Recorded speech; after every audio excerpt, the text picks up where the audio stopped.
కల్తీ కుట్రను ఛేదించండి. సిట్ సభ్యులకు డీజీపీ నిర్దేశం. లడ్డూ అపవిత్రంలో దురుద్దేశం ఉందా? భక్తుల మనోభావాలపై కుట్ర జరిగిందా?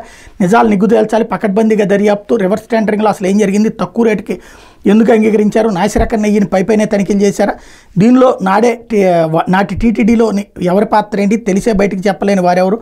వ్యతిరేకించిన శ్రీ వైష్ణవులు బెదిరించారా? ఏ పొరపాటుకు తావివ్వకుండా విచారించండి అంటూ డీజీపీ నిర్దేశించారన్నటువంటి వార్తని హైలైట్ చేశారు. ఇక పెట్టుబడులతో రండి అంటూ మరింత మెరుగ్గా మౌలిక సదుపాయాలు, అభివృద్ధి వికేంద్రీకరణకు ప్రాధాన్యం, డెడికేటెడ్ ఫ్రైట్ కారిడార్లకు ప్రణాళికలు, ఎకనామిక్ డెవలప్మెంట్ బోర్డు ఏర్పాటు, దేశంలో 5వ ఆర్థిక నగరం విశాఖ, 15 రోజులు అంతర్జాతీయ కార్గో రవాణా, సిఐఐ సదస్సులో మంత్రి నారా లోకేష్ స్టేట్మెంట్ ఇక్కడ హైలైట్ చేశారు.